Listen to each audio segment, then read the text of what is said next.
strong hero, but Prio, I don't know. Because again, with the patches coming up now, what does Glue serves here in their composition? I feel like it's just a distraction. He just wants to go into the back lines here, somehow dealing damage, and of course trying to be a nuisance for that Eve. But it is going to be hard because Bigetron with Farsa, with Ling, with Glue, with Yutsong, they want to dive into the back lines here. So we will see here how will Eve handle that pressure, and of course Aura will add another crowd control somehow man. type of hero here, but it is a single lock hero in that show. Yeah, and again, Farsa is also not going to have a really good time, Yeah. especially with the addition of Cho. I mean, they have so many sources of CC in the arsenal. They could actually split who does who, you know, like who has to lock who.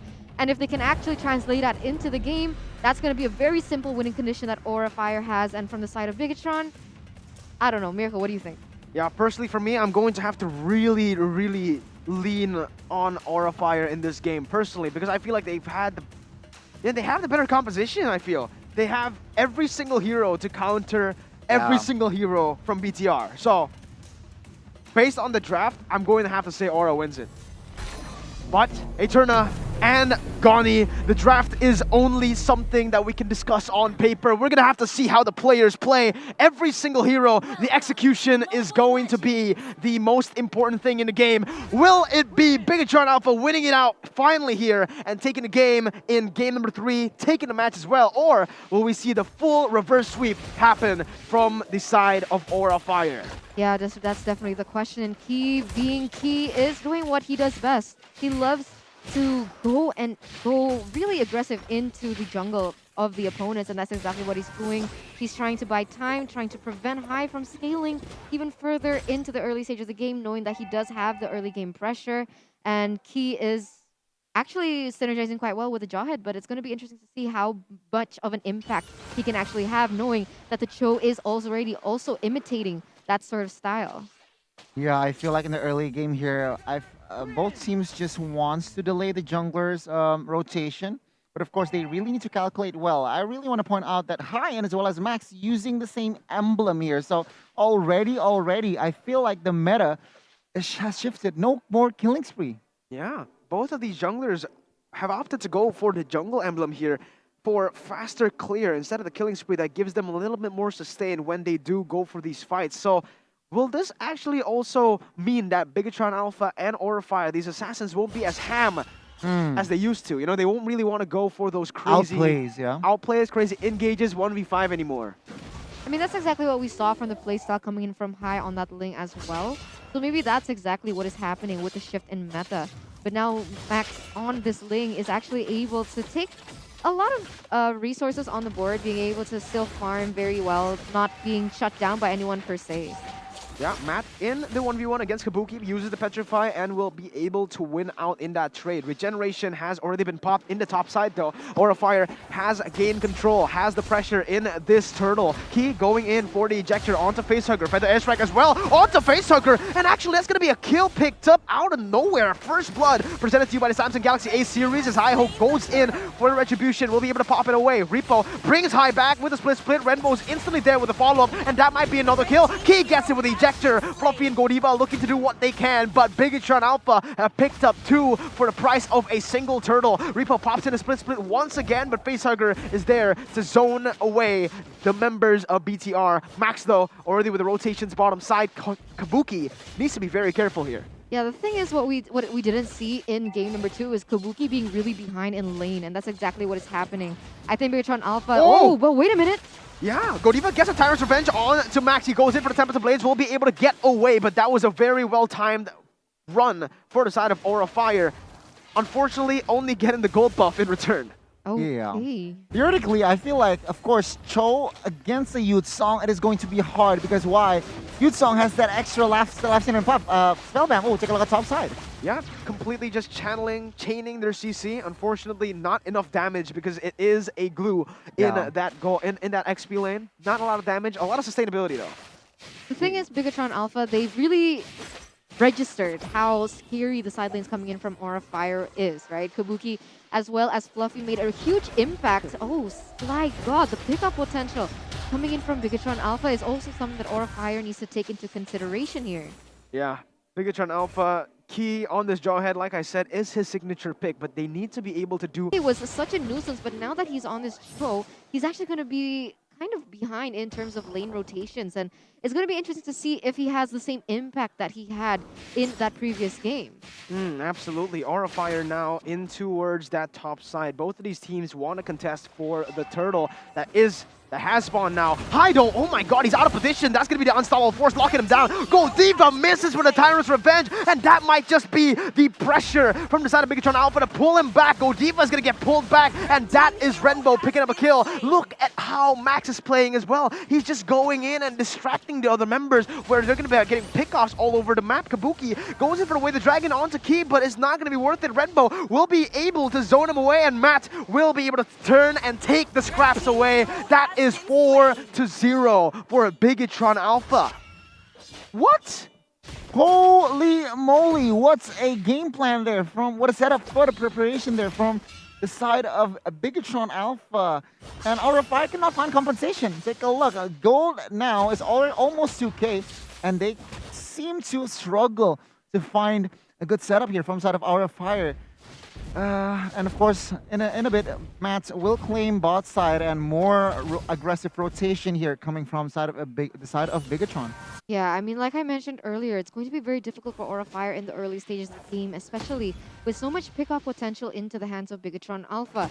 We do have Key, who loves, I like to emphasize on that loves, to be aggressive and look for those pickoffs. And that pickoff on the high was actually very well timed. The setup was there, and it enabled them to actually get ahead in terms of objective and now in terms of gold. So Max here, building DHS early.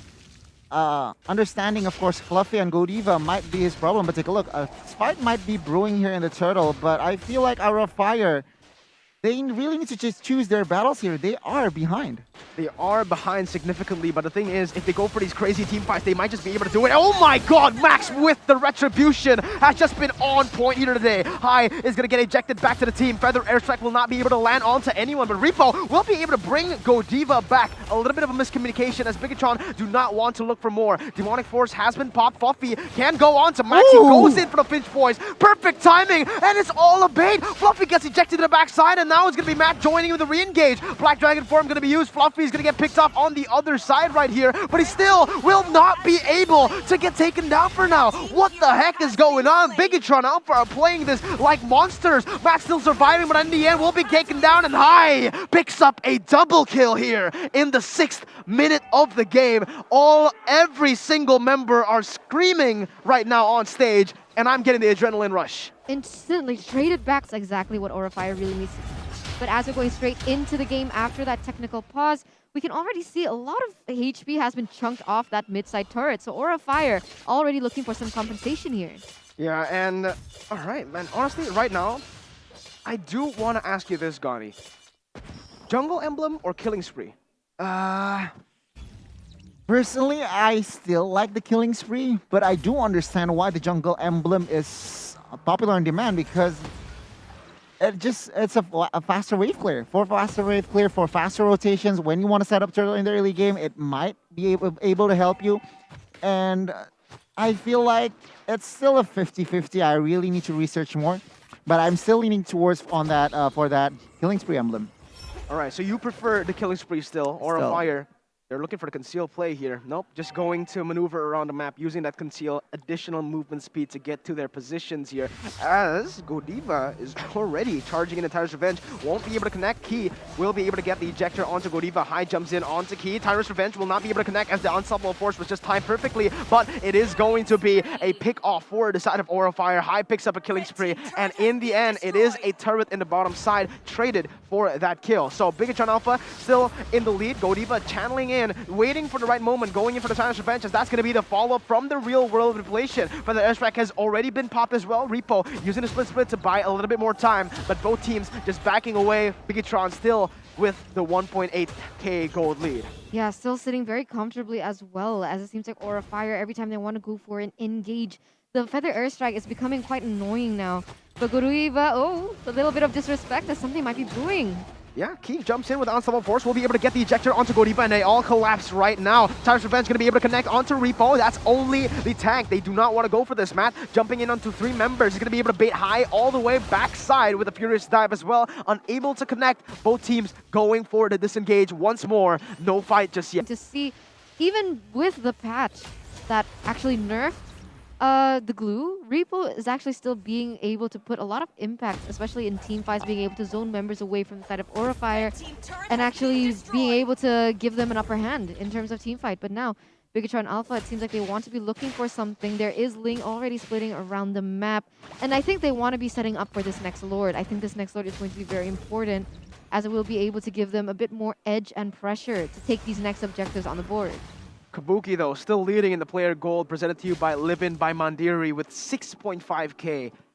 This is insane. Kabuki, whether he's winning, losing, any time, any situation in the game, he just performs really well. But Godiva, he's looking for a pickoff onto Repo. Unstoppable Force is going to be able to connect onto Yves. No more ejector, though, as that's going to be high going on to Key. A lot of damage has been placed. Real world inflation going to be used as well. But Matt jumps in with a furious dive. He goes in for the knockup, and instantly the follow-up is there. Max picks up every single blade, and that's going to be a 2 for 2. Kabuki was able to go to the back lines and get Renbo off the board as well. 2 of these members, Max and Kabuki, are just really, really on point when it comes to targeting this game. I don't understand what Godiva was trying to do there. Try to look for a pick. Try to look open for it a up. Fly onto glue. Yeah, I feel like he was just looking for a play, but it did not happen. And Bigetron Alpha as well as our Fire in the mid game here, it seems like it's quite even. There are even. Look at the economy and as well as Turret. Yeah. So it is very, very somehow a draw-ish type of mid game. So we will have to see here because both teams played splendidly. They played a splendid game. Now, what will they do next? That is definitely the question here, as Fluffy is starting to reach his power spike. If we take a look at the data beforehand, it was Fluffy at the top of the charts with the highest damage dealt in the 11th minute. So with that in mind, Fluffy, he's going to be a really huge factor of how the next team fight is going to play out. Who is the best target that he has here? Renbo. Yeah. The only correct target. But again, he has Purify, so I feel like someone needs to bait out that Purify for that to happen, whether it be Kabuki or Godiva. But it seems like a Bigetron right now, they are slowly pushing the lanes top side. Meanwhile, RFI responds to a pushing the lane bot side. So both teams trying to get control, but it seems rawish still.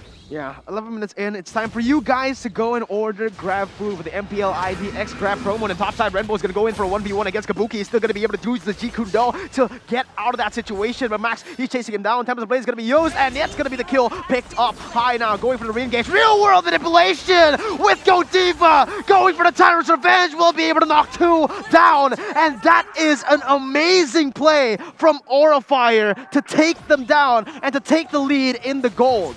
Yeah, the question is what they will do with that, because that's something that Aura Fire likes to do. Sure, they get 2 pickoffs on the board, but what's next?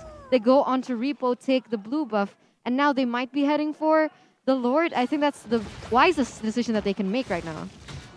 Yeah, I do feel like so. I mean, with the space, 2 members down, no retribution on the side of Bigetron, I feel like going for the Lord is a no-brainer. But take a look here as Repo and as well as Matt trying to distract, buying some time. Yeah, they're actually doing a really good job at this. Black Dragon form going to be popped by Matt to buy them a little bit more time. Fluffy, caught in the midst of it all, still going to be able to dash away, but it's going to be Kabuki jumping in once again, trying to look for the Ji-Hundo. Matt going in for Furious Dive, will be able to connect onto 1 member. Real world inflation is just tearing them apart in the back lines. And Godiva, once again, will be able to find Renbo in his sights. He's going to get taken down. The Furious Dive can't get you anywhere. High picks up the double, and the yells, the screams, the passion from Aura Fire have just come out. This is Aura Fire on a roll. A 1,000 gold lead, about to be 2, and the Enhanced Lord is in their sights. This is exactly what we want to see from Aura Fire. They understand their winning conditions perfectly, and they also executed it perfectly, being able to take 3 members off the board for Bigetron Alpha, and that is a huge setup for this next Enhanced Lord. And if they can keep performing and be consistent the way that they were in those last 2 team fights, they can surely take it very easily as well. Yeah, finding Renbo. during that Feather Edge strike was key for that for Aura Fire winning that team fight. Let's take a look at the items here. No Athenas just yet for the Aura Fire, so I feel like they still could sustain. Oh, take a look. A play from Godiva. Once again, Godiva opens up the map. Max going to be able to still take that purple buff away, but man, oh man, Godiva's just so on point. How do you stop this man? He is Ban him. everywhere currently. Ban him. Ban him and It's Kabuki. illegal. Ban him and Kabuki, Yeah, my yeah. guy. Okay, ban Kabuki and ban... Oh my Godiva. god, this is just crazy. Has he missed? Technically he hasn't, but he'll... In the early Yeah. game, he connected onto Rebo. That's wasn't true, fast. but it's okay. Yeah. A little inconsistent in the early game, but sure, yeah, he's but finally, you I'm know, a Kufra player. I can understand that. But let's right now, Aura Fire with this Lord push. What will they be able to get? Let's see, it's going to be the Enhanced Lord jumping in, marching down, and getting the bottom side base turret already here. The 15th minute of the game. Aura Fire looking to end right here, right now. Real World Revelation going to be able to lock them down, as that's going to be Max jumping into the backside with the Tempest Ablaze. Not going to be able to find the right targets. That's going to be the Demonic Force finishing him off with High jumping in. The base will be targeted, and that's going to be Aura picking up the game, picking up the match, and reverse sweeping the Red Robots 2-1. My prediction was wrong, but man, it was an entertaining match to watch. Aura Fire is the name of Can the we get a game there. sheesh? That was crazy. What a Please do game. the honors. Sheesh! There you go. Man, that was a There game. you go. That was a game. That was a match. GG to both of the sides, but Aura Fire, this is why they're the favorites to win MPL ID Season 9. They are. You can't really predict them. When you think they're losing, they start screaming and they just turn it around. I think that is the meta right now, screaming with passion, and there you Bigetron were go. screaming too, but Bigetron. I didn't hear it as loud. Yeah. Well, I guess We're it's because on we're like we're right on in the front other of side. Aura. They got Okay. silence though. They got silence They did. from the They side of really did. Aura Fire, and there you go. Well done. Congratulations, Godiva and friends. Aura Fire really well-deserved win. In game number 3, they performed spectacular game, I could say, especially from Godiva. It wasn't convincing in the early game, but in the mid game, towards the later stages of the game, they managed to find their control. They managed to build up their synergy, finding effective team fights. Of course, opened up, initiated by Godiva himself. And there you go. Easy win for side of Aura Fire. Just when they got their rhythm, Bigetron has zero response. we can finally see the cracks